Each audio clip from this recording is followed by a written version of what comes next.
an aha moment that I can share. This was in a yoga class holding Warrior 2. It's like 98 degrees. Humidity is probably somewhere around 80%.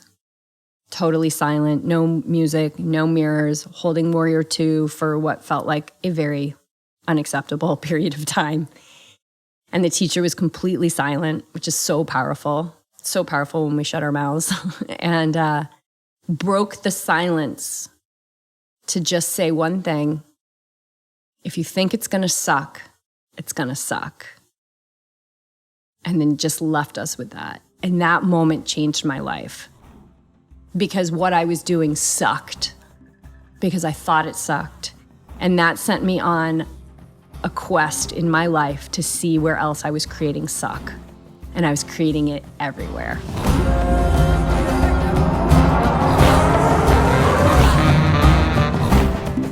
Welcome back to the YogiTriathlete podcast. I'm Jess. I'm here with Coach Beej, and we are here with our monthly show, Ask the YTs. We've got some awesome questions. I can't wait to dive in. We're on a mission to create a better world. You guys are all a part of it. Thank you so much for supporting the show. We are not too far down the line for you to leave a review on Apple Podcasts. We got to keep getting this message out, you guys.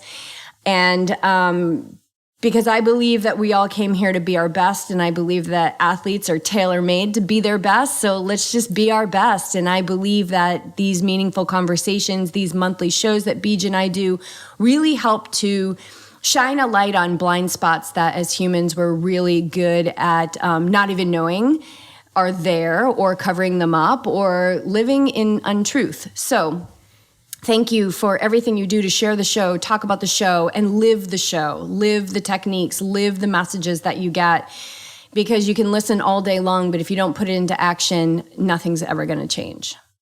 You can read that book a million over times. and over, but if you don't put it into action, it's just the book.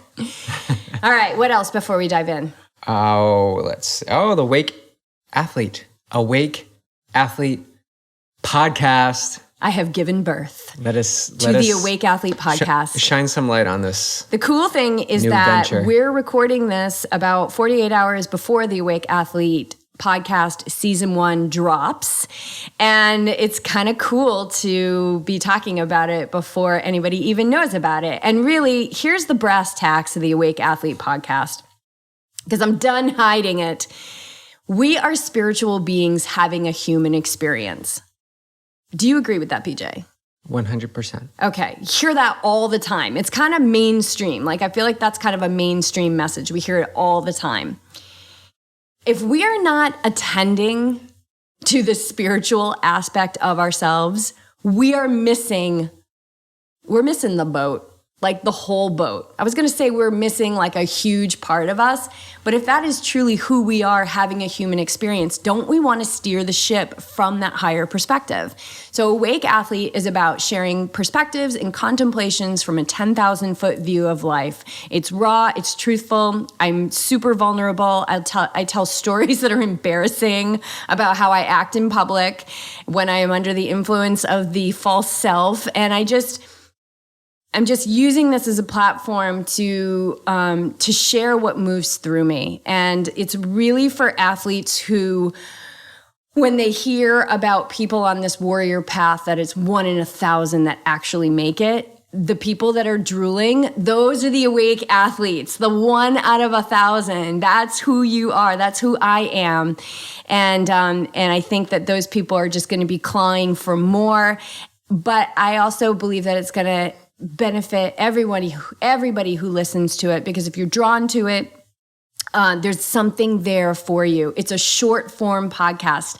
So I'm pretty psyched about this. One of the things I love are these like podcasts that are 17 minutes, 8 minutes, 22 minutes. And that's what this is. I think the shortest one's like 8 minutes long and the longest one's like 23 minutes. So it's not a huge commitment, and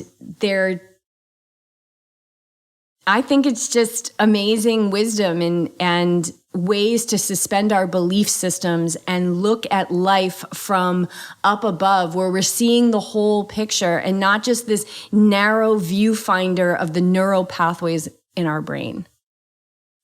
So I go off the rails. I have a lot of fun. I hope you guys are enjoying it. I hope you binged on it and you're on like your third binge. It's like those episodes released on Netflix. Yeah.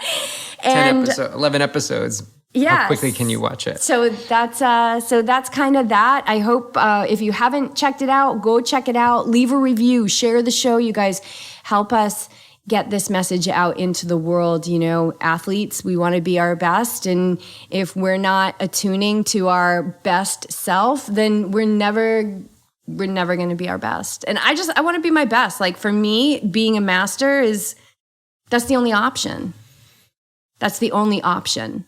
So people who are interested in mastery in their life, doing less, experiencing more ease and achieving more, this is the recipe. These are the keys to the kingdom. And you're also going to, for those that listened, you're going to give them a little bit more, right? There's a little extra. Oh, yeah. So there's 3 bonus episodes that after I was like, okay, I've done the 11. And then I did 3 more bonus episodes. And one of those episodes includes a yoga nidra practice, which honestly I need to listen to and make sure it's good enough.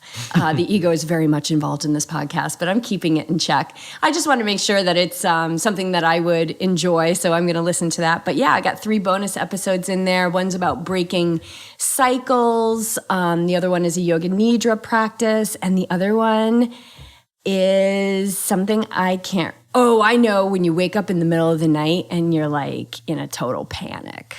What do? Everything starts flooding in. Yeah, because as athletes, we're so, triathletes juggling all these different sports, runners, runners don't just run. There's always self-care, there's always strength, there's always yoga. And so we're balancing so much, and families and relationships and work and paychecks and mortgages and all of that. And sometimes when you wake up in the middle of the night, it's like all of a sudden it's all right there in front of you. And then all you really need to do in that moment is get sleep, and you just can't. So what do you do? So that was big. And why did I record this episode? Because it probably happened. I experienced it. And you woke up that next morning and I was sleeping on the patio. So I'll leave it at that. And then, so it is going to come out in seasons. And so what the hell do we do in between seasons besides re-listening? So I've created a tier on Patreon, the Awake Athlete tier. And it's one of the higher tiers, so you'll get everything below it. You'll get YogiTriathlete gear, you'll get yoga classes, you'll get the recordings, you'll get all the sneak peeks of these videos that we're doing once a month. You'll get that first. And then you'll also move into the Awake Athlete tier, where you're going to get an Awake Athlete tee or tank. Oh, I should have had it on, but it's purple day, so I've got my purple dress on. Awake Athlete tee or tank. BJ created a beautiful, fiery logo, which if you've listened to the podcast, you've seen it. And then the other thing is, like what we were just saying, like you can read the book, you can listen to the show, you can do all that stuff. But let me tell you something, you cannot intellectualize yourself into enlightenment. You cannot intellectualize yourself into subtle energy or higher consciousness. You have to put it into practice.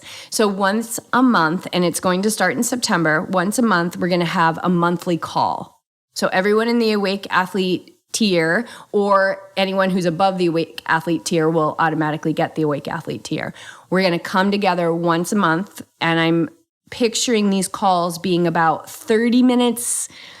That's ideal. I have a feeling maybe some of them will go to like 40, 45 minutes, because we're going to chat at the beginning. Like, bring it. What's going on? Who do you hate? Who are you in judgment of? What are you celebrating? Like, what amazing abundance came into your life?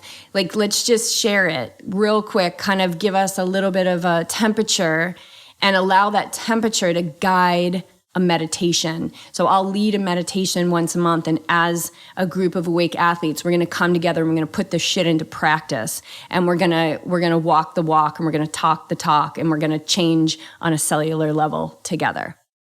So we got to put this stuff into action, and meditating as a group is, not only super beneficial for each individual, but for the entire world. So again, it furthers our mission in creating a better world. And I think that's it. I'd love to hear what everybody thinks about the Awake Athlete podcast. I mean, I'm going to keep going. Yeah, nothing's happening to Yogi Triathlete. Like no, it's a part of Yogi Triathlete. Podcast will continue, and this is just an addition. So it's just another bonus you get for following the mission of being a better, more warrior-like athlete or human being on this planet. Totally. Yeah. Totally. It's awesome. I love it. And Awake Athlete started as a book. Well, I shouldn't even say. I mean, it started a long time ago. But when quarantine hit, it started moving through me, and I wrote a ton. And I'm still writing. I'm revising. I'm writing. I'm revising. But then it just became clear that it's more than just one thing. It's all the feels. And so the podcast was such a natural extension of Yogi Triathlete, of me, where I can just be there by myself, unsupervised behind the microphone and let it rip. And, you know, I can tell you that it's super scary knowing that it's going into the world. And what I'm doing is I'm focusing on what I want. And I'm not entertaining the doubt, and I'm not entertaining the fear, and I'm not entertaining backlash, and I'm not entertaining skeptics. I'm not entertaining any of that imaginary crap that is not helping to create a better world. And I'm focusing on what I want, which is more awakened people that have common-sensical techniques to apply immediately in their life. And that's what the Awake Athlete provides. Beautiful. So tune in. Yeah. Yeah. All right. I think you pretty much... A little sip of cacao. Yeah. For that, I didn't even have any cacao in me. All right. Should we dive into questions? Yeah, let's do it. Woohoo! Yeah.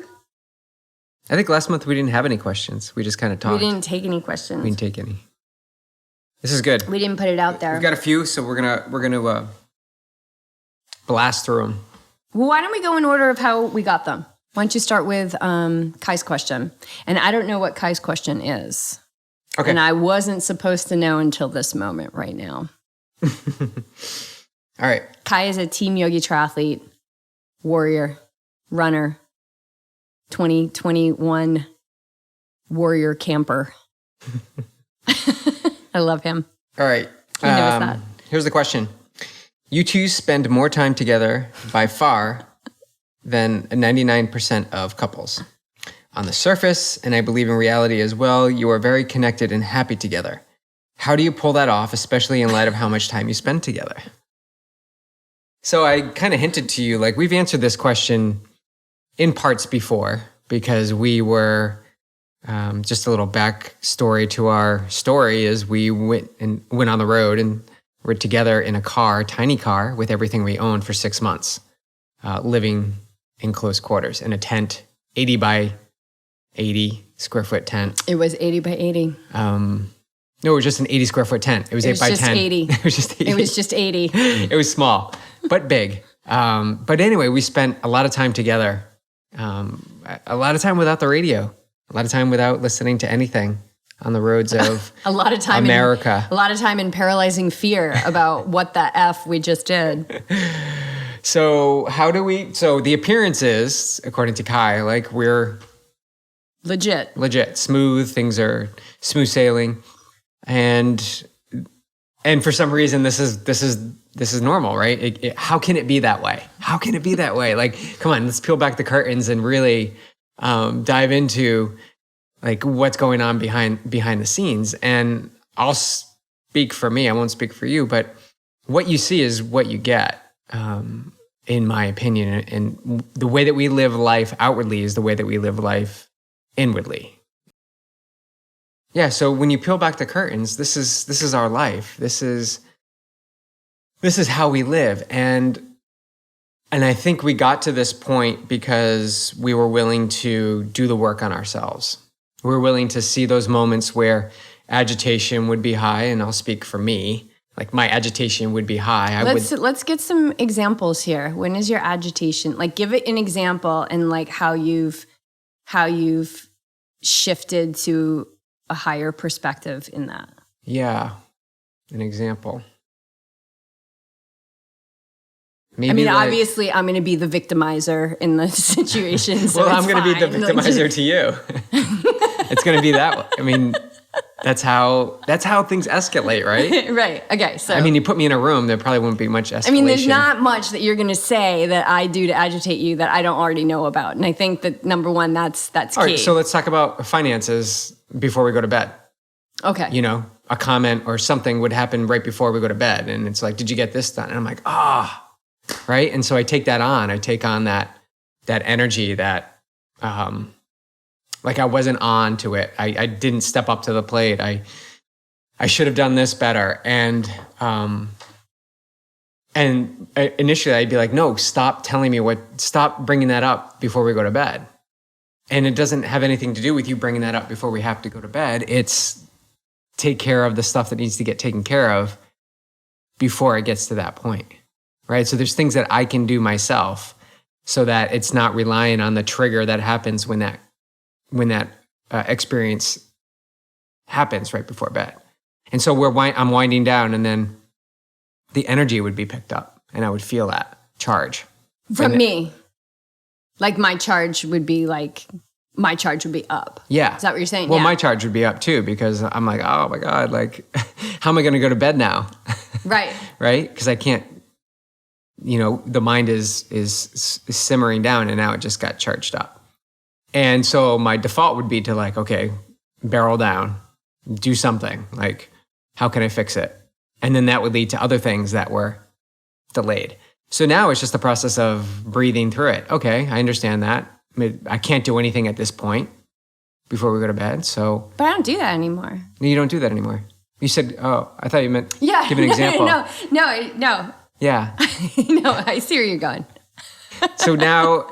This is sometimes how the communication is. It's like, no, wait, no, it's me. No, hey, whoa. No, and that was back in the day where I couldn't control my fire. Right. I couldn't control my fire. So it would come out at the end of the day right before bed because I had been suppressing it for like 2 weeks or something like that. And then it just boiled over because I didn't know how to manage myself. I didn't understand that fire could be controlled, that fire could be internalized in a way of powerful living as opposed to bulldozing, right? Because it would just charge up so much and I didn't know what to do with it. And it would manifest into panic and anxiousness and financial fear and things like that. And so then there was a part of me that was like, well, if I'm suffering and I feel out of control, like there's no effing way he's going to get a good night's sleep. Like he's going down with me. And then it would burst and then then the rules would change because I'd be like, oh, I got it out. Whew, I can sleep now. Right. And then you'd be screwed. So it's totally unproductive. Right. So it's just, it's moments like those and I didn't even communicate to you how much it charged me up. I would just go into my hole. I would just be like, Beach was in shutdown mode back then. Right, shutdown. Don't say anything because anything you say is not going to be conducive to the conversation. It's not going to be helpful, right? At that time. But now things are obviously, well, there were experiences where in those moments we would have a conversation where finally it was just like, you know what, it doesn't really work well for me. Yeah, like over time, we started to be able to communicate better. So Kai seeing us now, Beej and I came together as a couple in this life in 1997. So we're talking 23 years of waking up together and growing up together. I was 25 when we met. And so although our connection is from the soul, there's always, over 23 years, been an incredible ease about our relationship that has never wavered. Would you agree with that? Absolutely, yeah. So it's not like we were at battle all the time. No. We just had some stuff that needed some 911 attendance. And then once we shined a light on those things through yoga and meditation, it really was. And I was doing yoga when we met. meditation, a decade ago is really when I committed to it. And from, I would say, the last decade, I hate putting time on it because I feel like I've been doing this my whole life, has just been fine-tuning. Yeah, I think we looked at what was happening. I think that's just like 90% of our relationship, 90 was like amazing. And when we begin to heighten that level of awareness, we got really acute with the experiences that were not making us or working us towards that 100%. That's really what it is. Because we want to be high vibrating human beings. Like that's what we want to be. And when I'll say it, when I jumped on board with you, like that's when things get real. Like you start to point the finger, you stop pointing the finger at the other person, and you really just turn it on yourself. And I can remember experiences in the car when we were driving cross country, and it'd be like immediately like fear, anxiety, or whatever it was, and then it would be immediately like, oh, it's me. It's just totally me. I'm just having my experience right now has nothing to do with you. Where it could be misconstrued as putting my shit on you. Right. A lot of it was just it's me.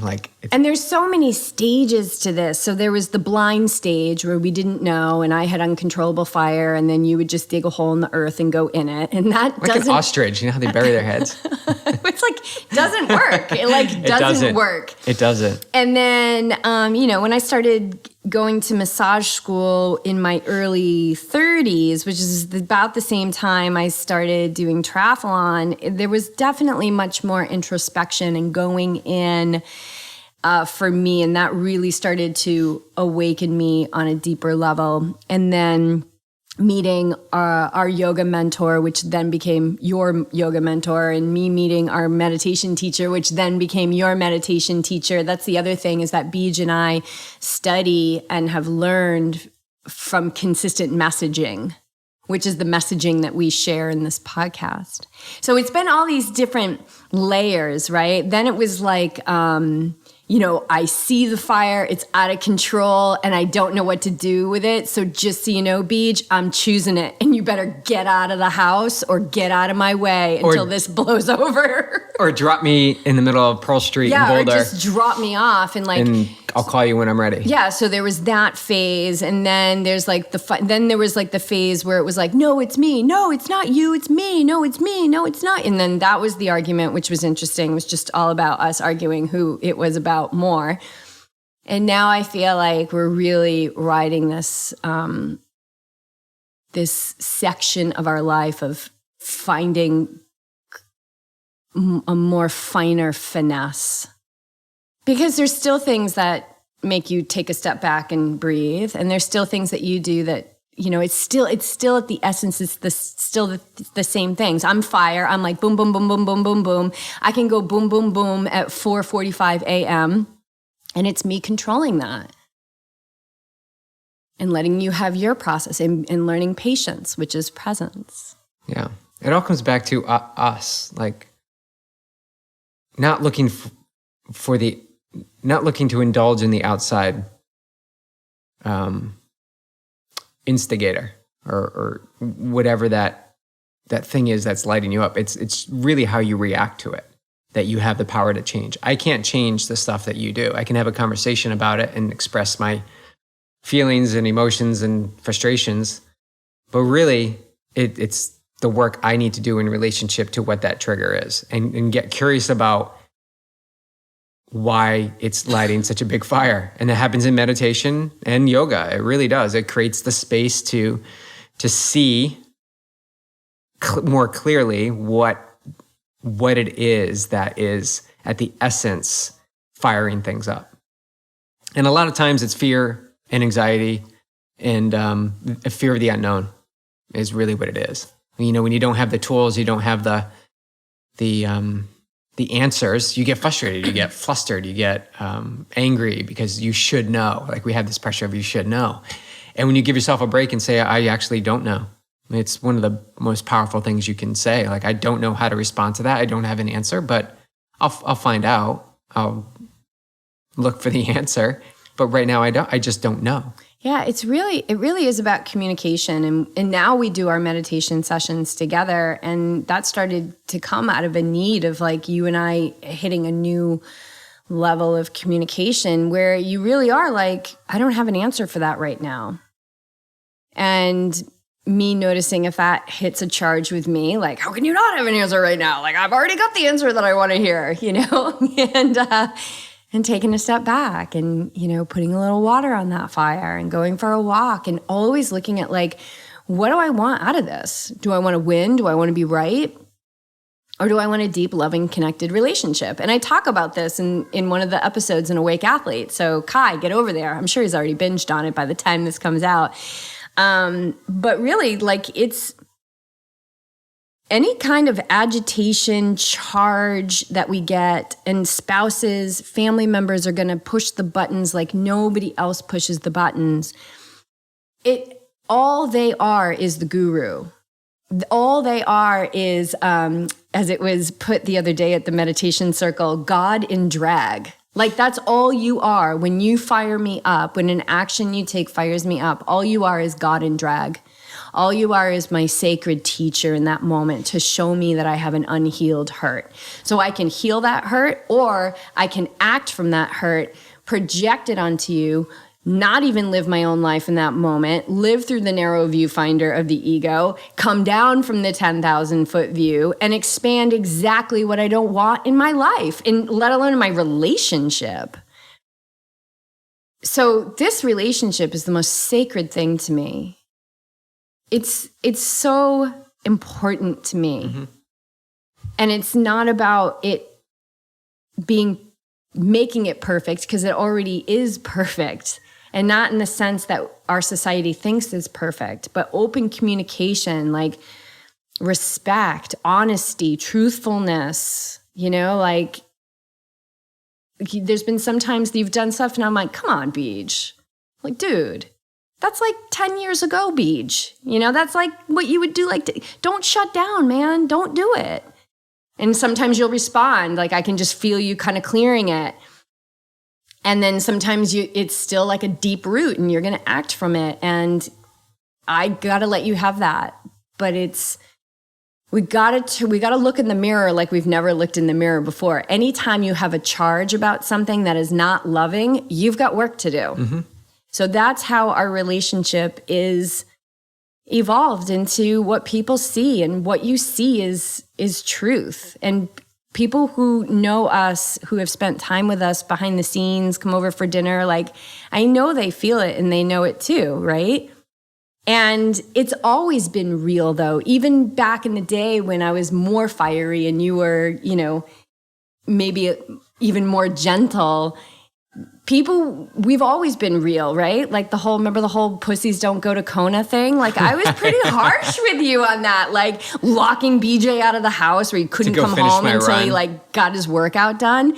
And that's where we were then, right? You probably needed to be locked out of the house, and I needed to lock you out of the house, but that's where we were, and it wasn't wrong. No. So it's evolving. We're evolving. We're constantly evolving. In 5, 10, 20, 30, 100 lifetimes from now, we're still going to be evolving. It's that flexibility too, and the hard, allowing the hard lines to dissolve a little bit. Oh my God, watch the hard lines. And to be more flexible. And that comes from, you touched upon it, but Wayne Dyer talks about it. Like, one of the most biggest important questions you ask is, do you want to be right or do you want to be kind?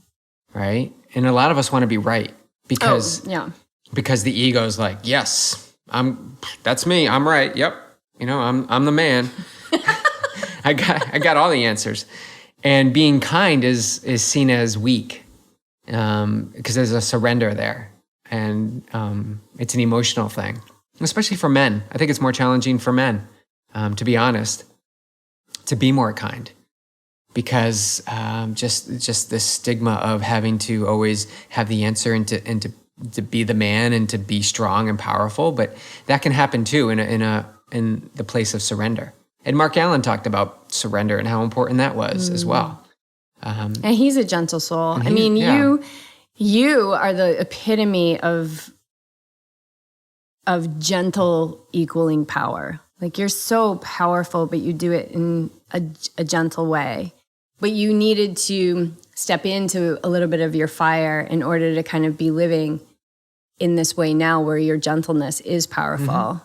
Whereas my power was always very forceful. Like I didn't give a shit who was in my way. I was going to get what I wanted. And it didn't matter who was in my way. That sounds really unloving, but I'm just being really honest with you. I was still a loving being, just not in those moments.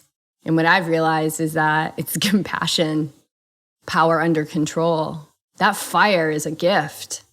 But when that fire is out of control, it takes everybody down. It leaves a lot of carnage. And and I don't choose to live that way anymore.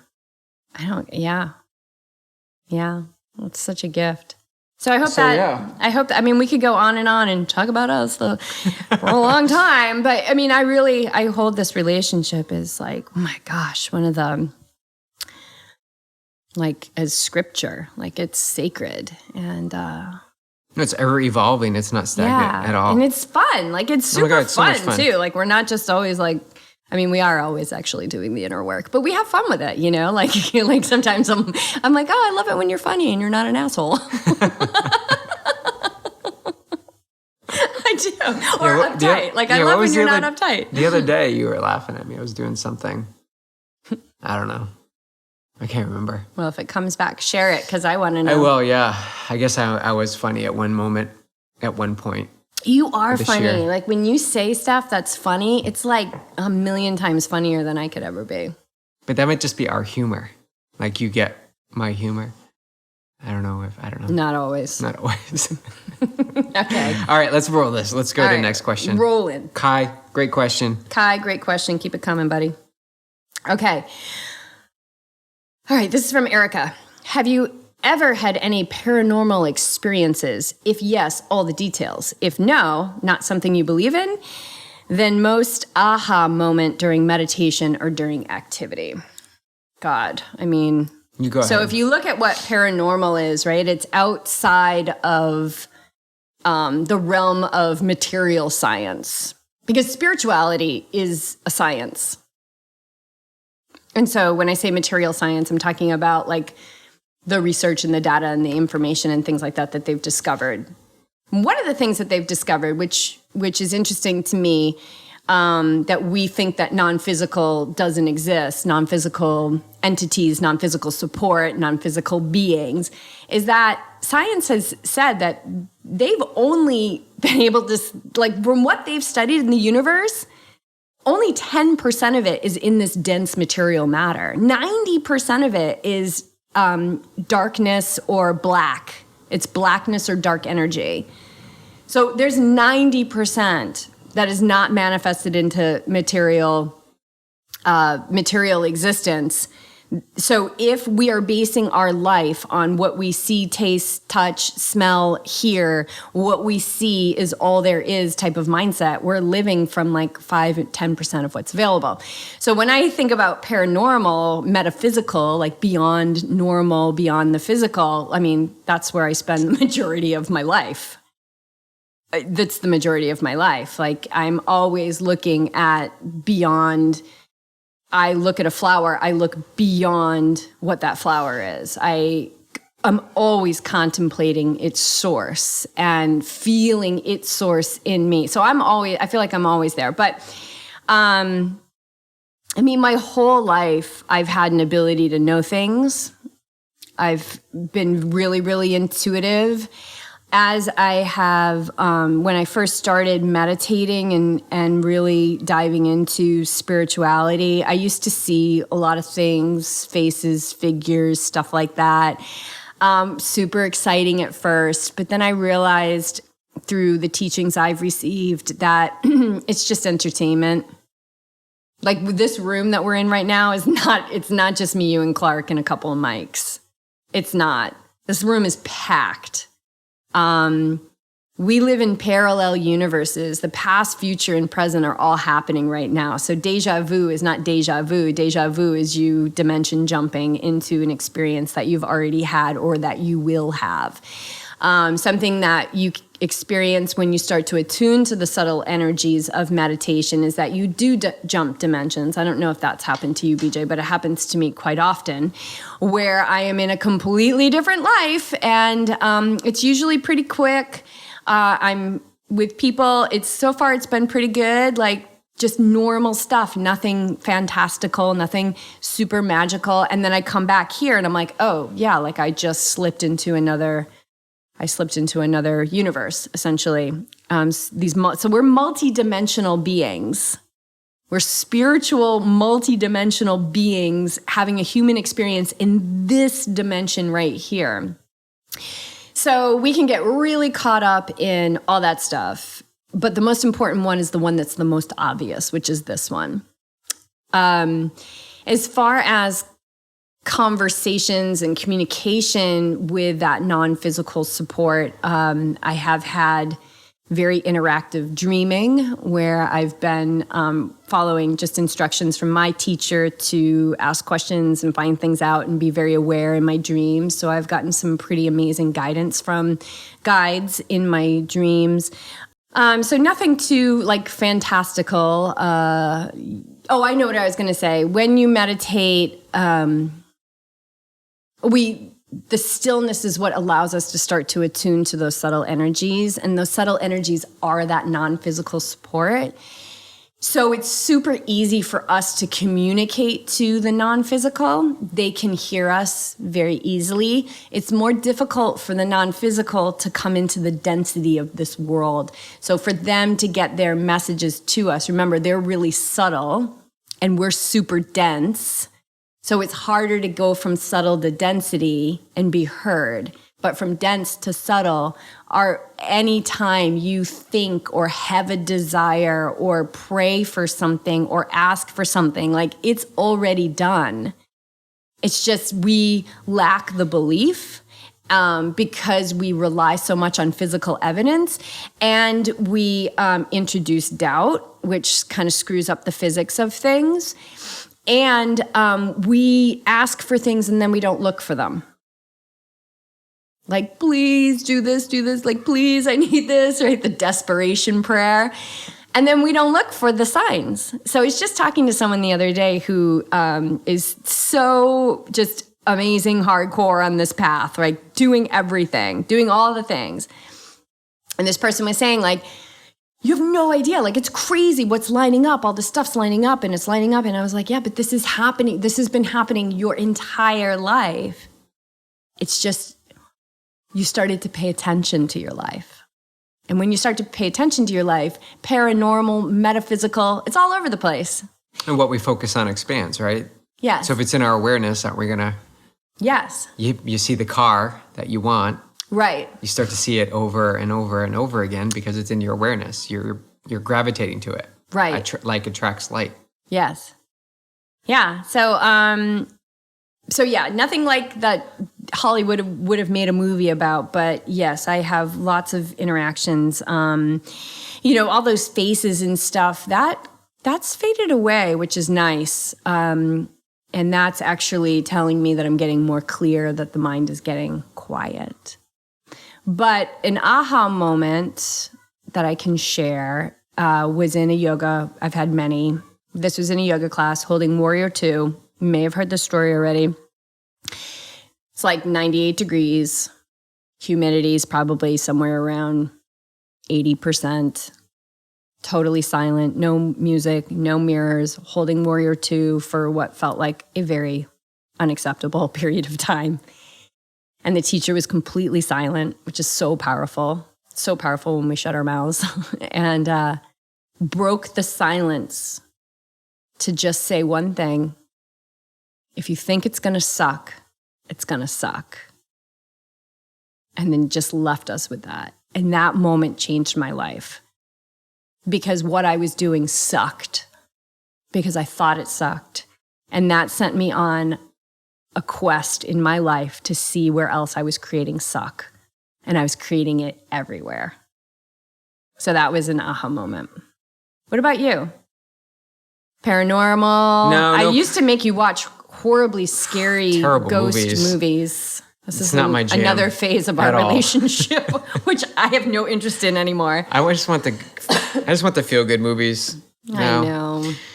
But yeah, I don't think I've had any paranormal that I can recall at this point in time. But I have had aha moments, and one that I can remember quite clearly, which was quite profound, was when we were in Lake Placid, our last Lake Placid visit, which was the start of our tour. And we were there for 8 weeks prior to Ironman Lake Placid and training and on the course and feeling strong and healthy. And then the Monday week before the race, I get ill with some sort of parasite or something. We still don't know what it was.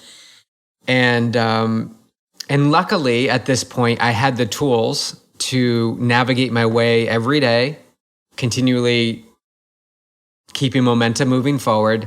We checked into the hotel. I was eating white rice, drinking a little bit of peppermint oil, whatever those packages were to keep things moving. I checked in on Thursday. I racked my bike on Saturday. I went to the meeting, the race briefing, and even woke up race morning with the intention of racing when there was no way I could do it. Physically, my stomach was still in disruption, like it still wasn't balanced.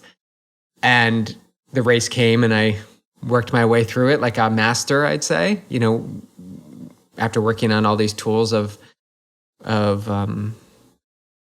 calm and identifying myself with a sport that I loved. And going for a run the day after Ironman because I finally felt better and did this run, and I'm clicking along at a good pace. And I stopped at the oval, the Olympic Oval, and just had this profound realization after I meditated, because I sat there and I just brought my awareness. I just sat in the oval, just brought my awareness to my breath. And it came to me that everything that I'm working for, everything that causes distress and anxiety and fear and doubt and anxiousness is based on time. This element of time. And I learned that if you detach yourself from the time, so the time goal, like I need to hit this time at a race, or I need to qualify for Kona in this period of time, or I need to do it by the time I'm 45 years old, like all these time constraints. When you remove the time constraint, you strip everything away. It's really, you're just doing what you love.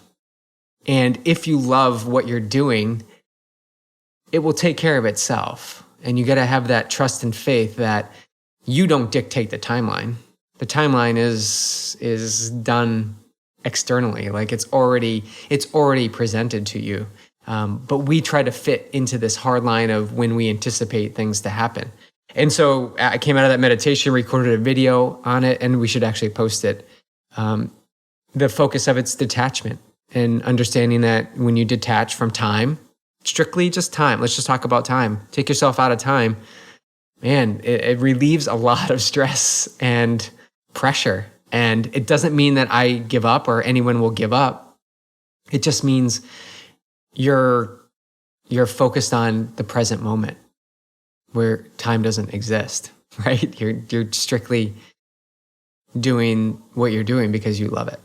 So when you say to detach from time, when you show up to a race, are you like, oh, well, whatever with the time, or are you going for it? I'm going for it. Yeah, absolutely. But I'm not attached to the time. So yes, there is a time goal of where I should fall into, but I'm not attached to it, because why can't I go faster?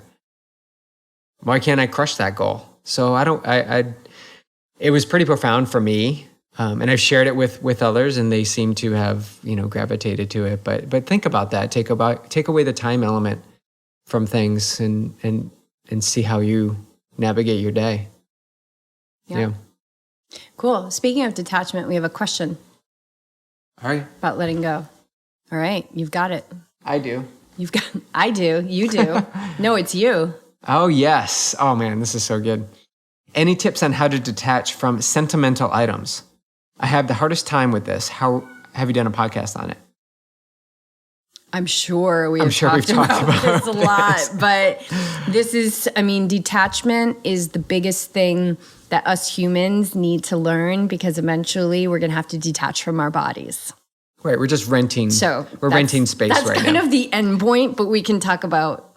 Yeah, we can talk about detachment in smaller things. Nobody needs to worry about detaching from their body as they're listening to this podcast. We recently posted that we were sending our second box of race medals to Medal for Medals, which is an organization that we send our medals to because we just don't need them. And we posted a photo of it, and we got quite a interesting response from many people wondering how they can donate their medals, but also the questions like this, like how can you actually detach from that? And if you want to go way back into the archives, Jess did a video when we first were leaving Newport back in 2016, and she placed all our medals on our round kitchen table, and we had a lot of medals because we took our medals from Boulder. And right, because that's what you did. Yeah, and you just traveled with your medals. We packed the medals, put them in a box. We didn't open them until we were leaving in 2016. So for 6 years, we were in Newport. 5 years, they were in a box. They were in a bin in Boulder. So we look at So we're looking at these medals, and it really brought up emotion. And Jess had her process where she was able to package them away, and they were going out the next day. And I had my process where I was like, I'm going to keep these 5, and I'll decide this in the morning.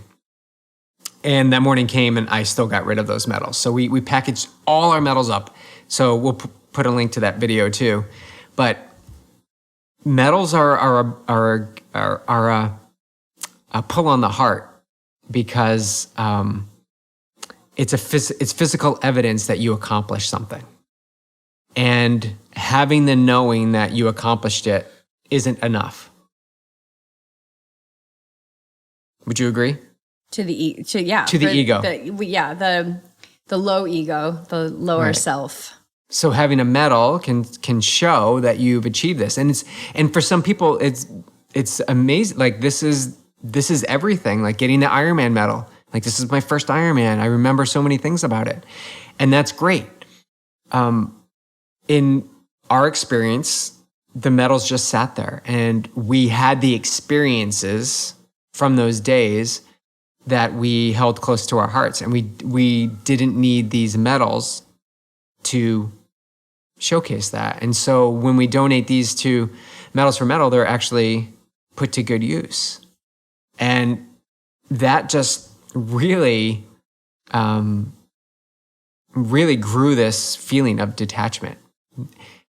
Meaning, what else in our life, and you can talk about this when you looked at everything in our house before we moved, like what else in your life are you attached to? And if there's a extreme level of attachment, what happens when you let that go?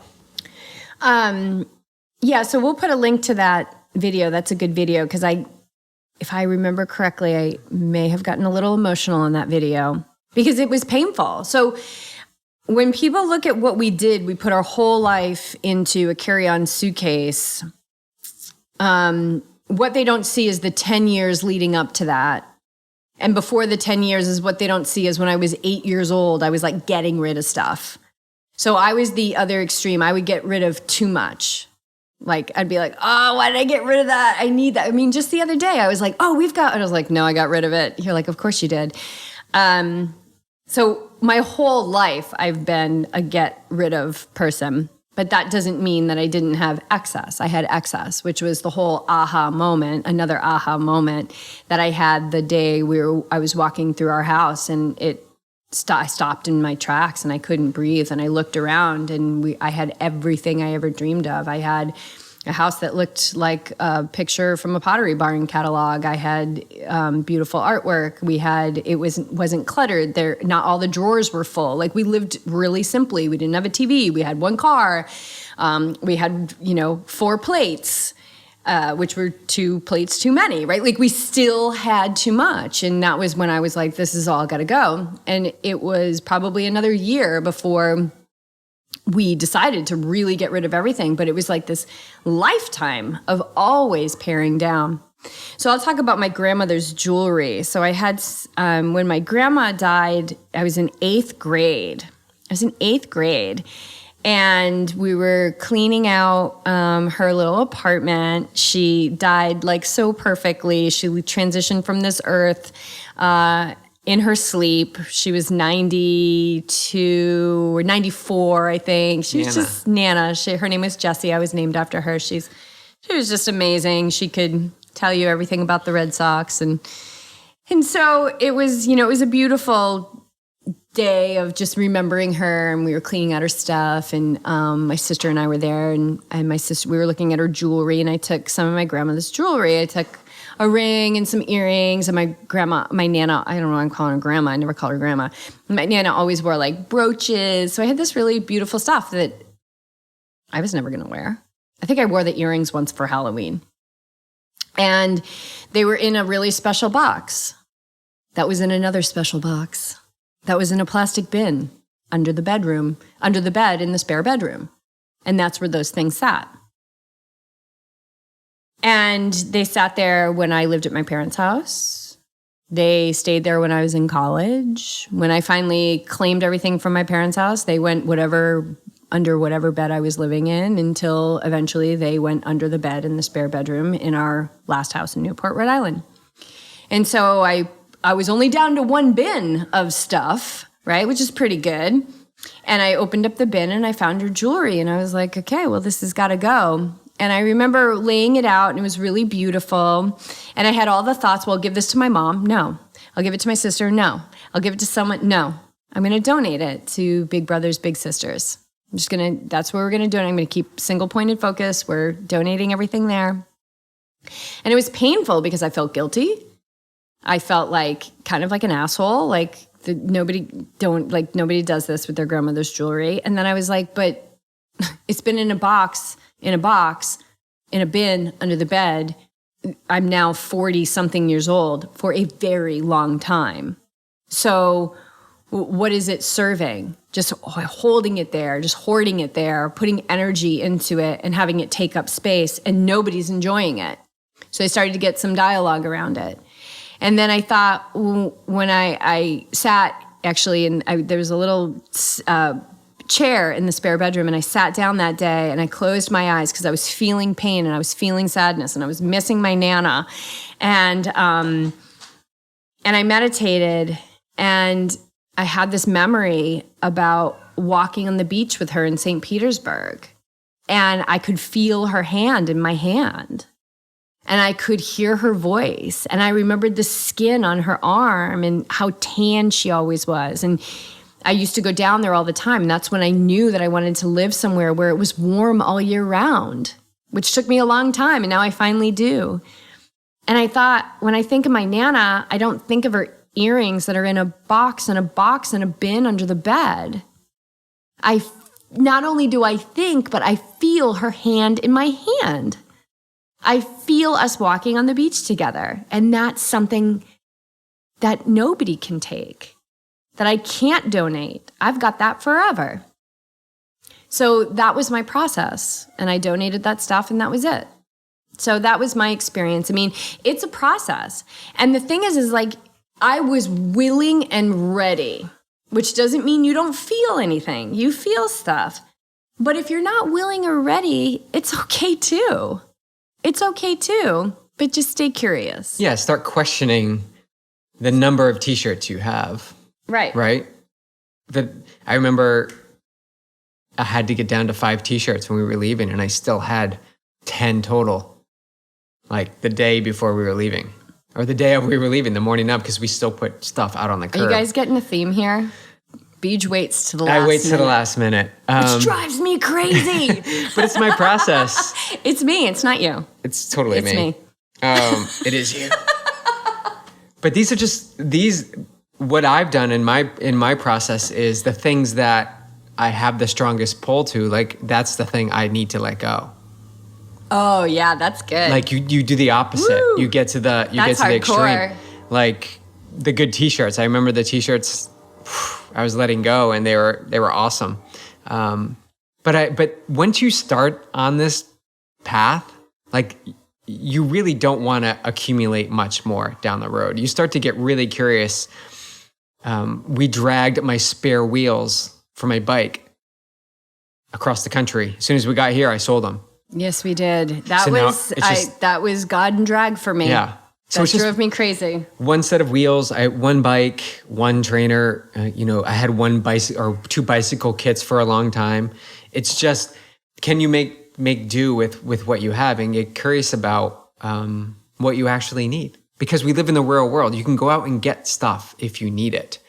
But I also found a freedom from not having to decide different things that I needed. Like I know when I wake up in the morning, I'm going to wear one of two pairs of shorts. That's pretty much it. I'm going to wear my UFO sandals and I have one pair of running sneakers. Like the decision fatigue is non-existent for me. And that's for me, that's what I truly love about this minimalism life. And it comes, with a little bit of work to do on detaching from things that mean a lot. But like you said, it's really the memory. But we're giving it the meaning. Everything is neutral. Until it's an inanimate object. Mm-hmm. It's an inanimate object. We're putting our energy into it. So when you let it go, you get that energy back. So wherever you are, it's perfect. But know that you're not going to do it without feeling pain. Everything has to pass through the heart. It has to pass through the emotional center. So even as you continue down this path and you get rid of things, like as we continue to get rid of things, I mean, I just filled up another bag of stuff because I did a little shopping. So I like to keep things in motion. Yes, I wear things until like they're done, but also like I just bought a new dress and I got rid of 2 dresses. So I'm actually down. I've got something new and I'm actually down in my inventory. So like, I like that. I like to donate things. I like to keep things fresh. And it also keeps us in alignment with the law of circulation and giving and receiving. And that's abundance. So you'll feel it. We're not going to escape. We're not going to escape feeling intense things. No. No, that doesn't, you just get better at it. Yeah. I hope that helps. Okay, final question. Let's hear it. What are your thoughts on and advice for coupling meditation with movement? It's always felt more genuine for me. That said, I'm not sure if I'm actually meditating so much as finding myself in a state of flow at a certain point. Also, any advice on maintaining a meditation practice in the good times? I tend to reach for more structured meditation when times get tough, but I'd rather have the foundation to keep me going through the tough times rather than the life preserver when I'm losing my footing. Thanks, and please excuse the mixed metaphors. I love the mixed metaphors all the time. Bring them. So, yeah, I want to address. Go ahead. No, I was just gonna say that's human nature. It doesn't matter what it is. Meditation. When things are going well, we tend to lose the things that got us there. We just gloss over life. When we're in desperation, we're grasping and reaching for any sort of certainty that will help us along. That's human nature. So. It doesn't have to be that way. You don't have to wait till it sucks in order to change. Death, loss, a job, despair, fear, whatever it is, you don't have to wait till that stuff happens. So yeah, what can you say to maybe derail someone from always having the highs and lows? When I'm high, I don't do this, but when I'm low, there's things I have to do to bring me back up. Yeah, well, there's a couple things, I've done those prayers of death, and I'm not saying that this person's doing prayers of desperation, but I've totally done that, like, please, like, please.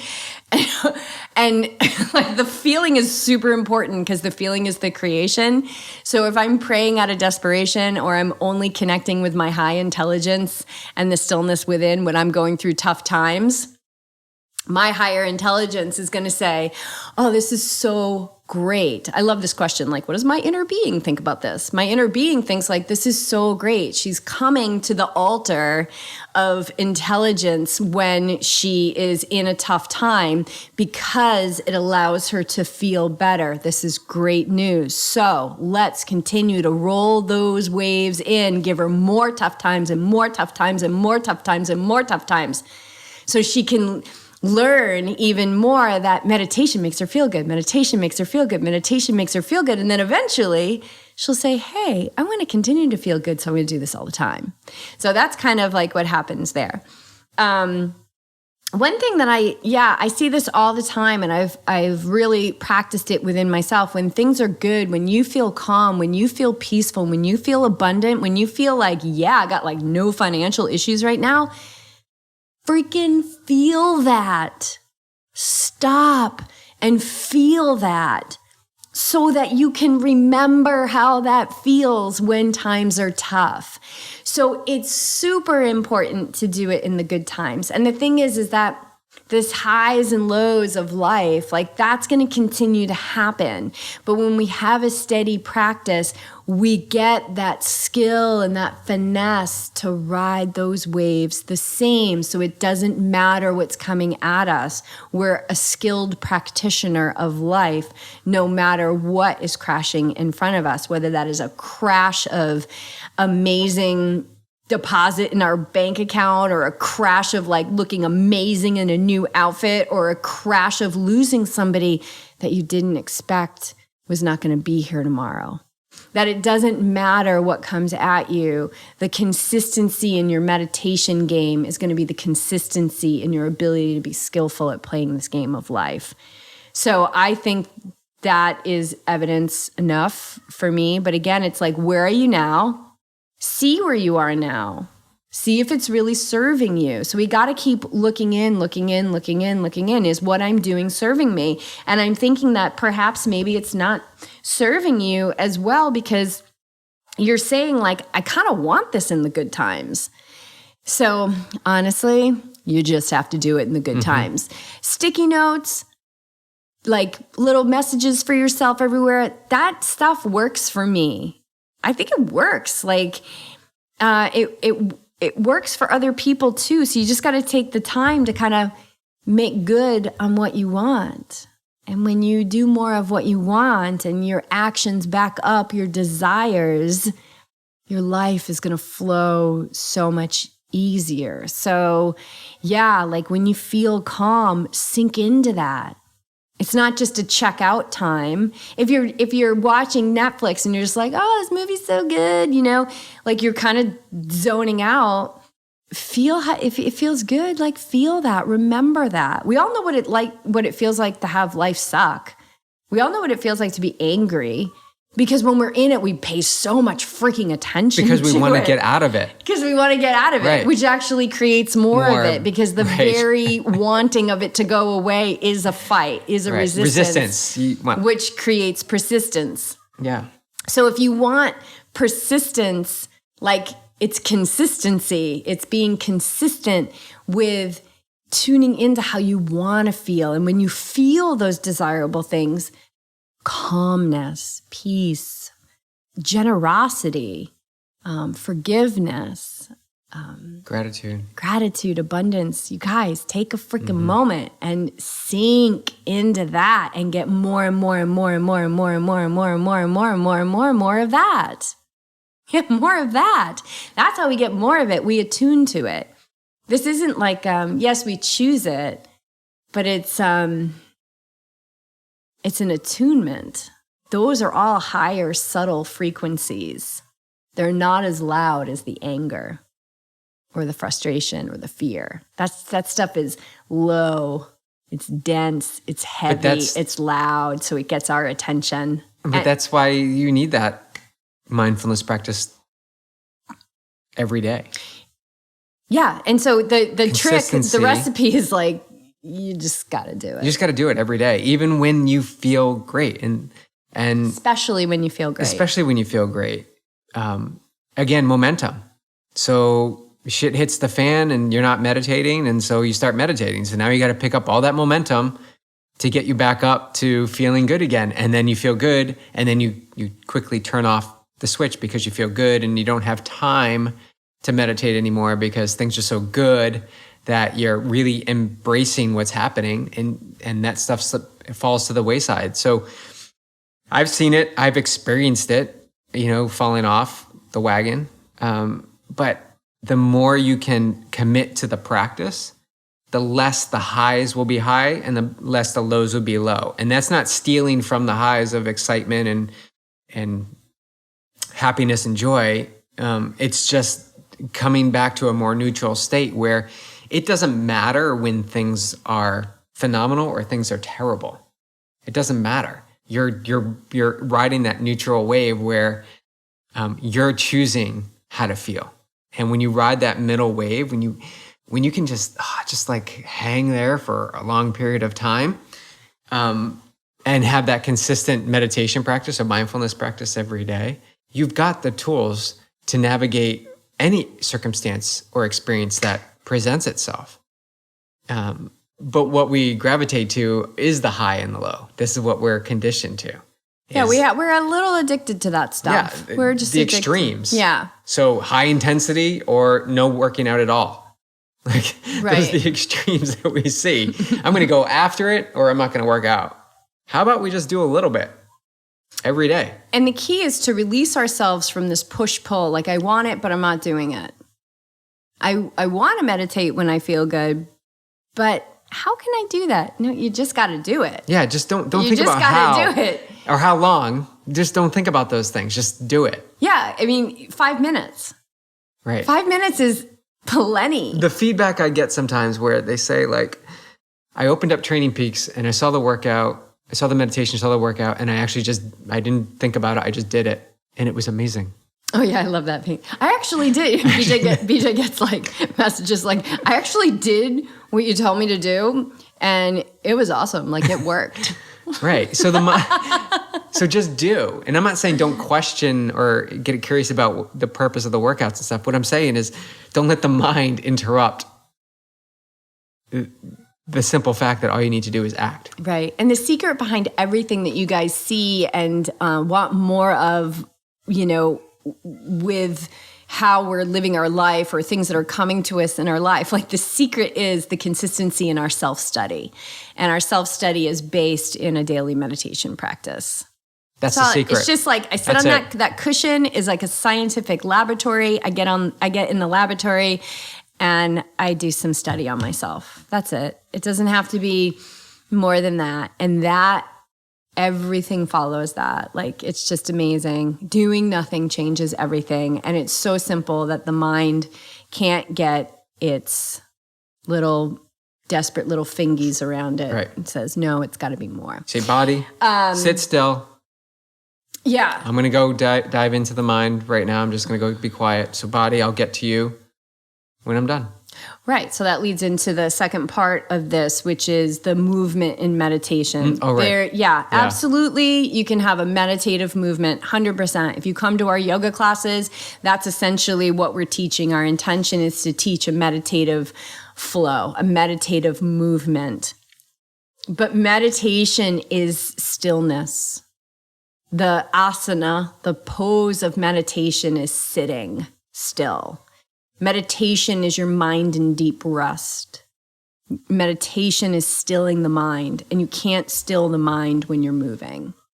So you can practice stilling the mind and stillness from your sitting practice and then take those goods into your training and feel that you are moving more from a platform of calm and expansiveness.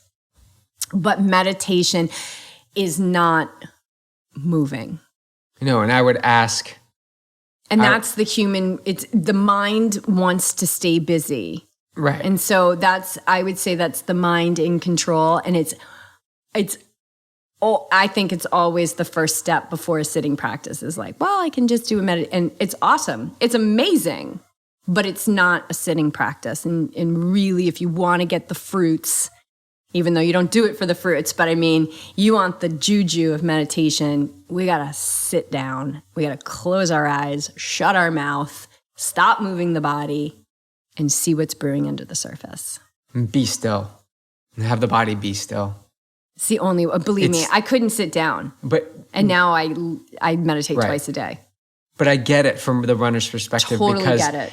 They're feeling that runner's high. They're working through problems in their head of work or family, and they're moving the body, and it feels amazing because they've linked the two together, the movement and the mindset. So the very reason they're blocking or objecting to sit still, because they're feeding the thought of the running and the movement brings these thoughts of accomplishment to the problems that are happening in their life.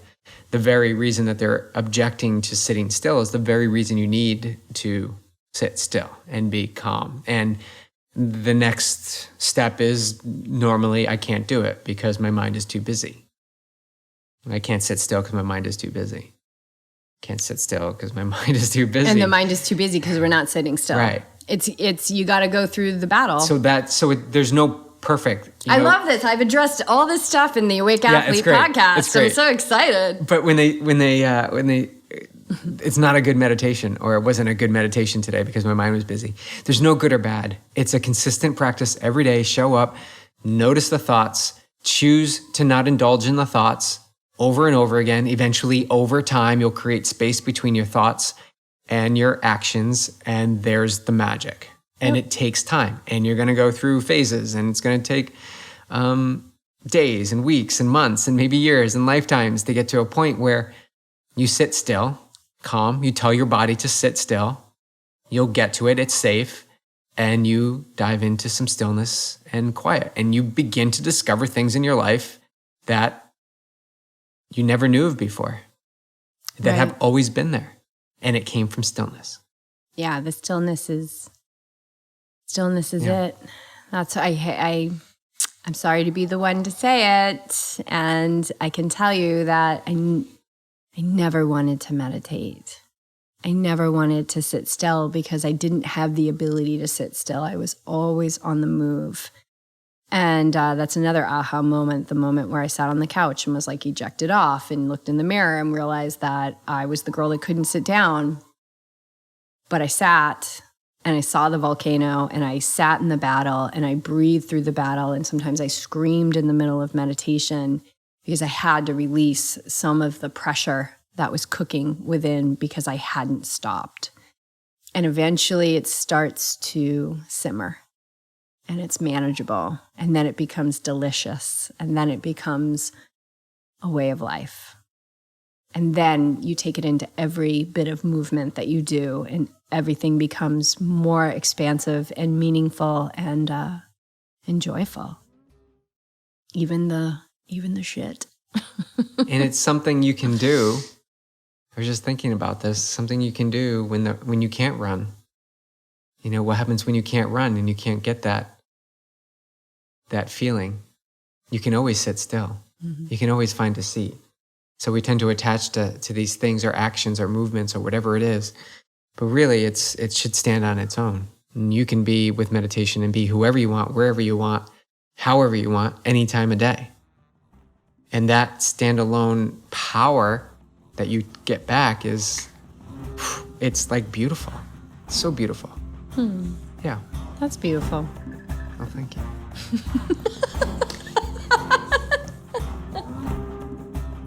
All right. Another episode? Done. All right. Peace out. Namaste.